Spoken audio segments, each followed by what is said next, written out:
সারা পৃথিবীর সমস্ত জ্ঞানী গুণী বিচক্ষণ ব্যক্তিদেরকে নিয়ে যত বেশি চর্চা হয়েছে, যত বেশি লেখালেখি হয়েছে, Karl Marx, Lenin, Stalin, Genghis Khan, Hitler, Napoleon Bonaparte, sir Jagadish Chandra Bose, Einstein, সবাইকে নিয়ে যতটা বই লেখা হয়েছে, একা আমাদের নবীকে নিয়ে তার চাইতে অনেক বেশি বই লেখা হয়েছে। সুবহানাল্লাহ বলে।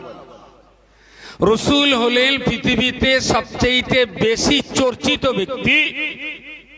একটা ব্যক্তিকে নিয়ে এত বেশি চর্চা পৃথিবীতে আর কোথাও হয়নি। কেন তাকে নিয়ে চর্চা? আসলে মানুষ সেইগুলোকে নিয়েই ভাবে যেগুলো স্বাভাবিক নয়, যেগুলো স্বাভাবিক নয়। এখানে এখন খিচুড়ি দিলি সবাই আমরা গাল দেখাবো, কেউ কারোর দিকে দেখবে না।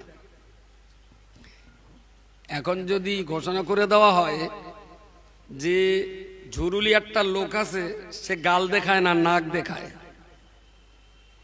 লোক দেখতে আসবে না? আসবে না? আসবে কেন? অস্বাভাবিক। তিনি যখন যে কাজটা করেছেন তার প্রত্যেকটা কর্মকাণ্ড ভাবকদেরকে ভাবিয়েছে। পৃথিবীতে কেউ কাউকে সম্মান করলে না, আমরা চাই সবচেয়ে বড় সম্মানী হতে, আর সবাই আমাকেই সম্মান করে।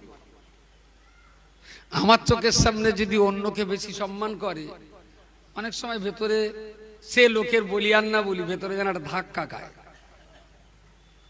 ও তো আমার সম্মান করে, কিন্তু ওরে দেখতে পাচ্ছে আরো বেশি সম্মান করছে। ব্যাপারটা কি? তার মানে আমরা সম্মান আদান প্রদানের একটা হিংসা আমাদের ভিতরে কাজ করে। রাসূলুল্লাহর ক্ষেত্রটা দেখুন, কাবা শরীফের দেওয়াল একেবারেই দুর্বল হয়ে গেছে, যখন তখন ভেঙে পড়তে পারে, যখন তখন ভেঙে পড়তে পারে। তো উপরের পাথর মাঝে মাঝে খসে পড়তো বলে কাবার গা দিয়ে কেউ তওয়াফ করতেন না। যদি পাথর ঘাড়ে পড়ে, কাবার দেওয়াল তো পাথরে গাঁথা, তো তখন মানুষ কাবার 20-25 হাত দূরের থেকে তওয়াফ করত, কাছে কেউ আসতে পারত না। রাসূলুল্লাহ তখন কিশোর বয়স।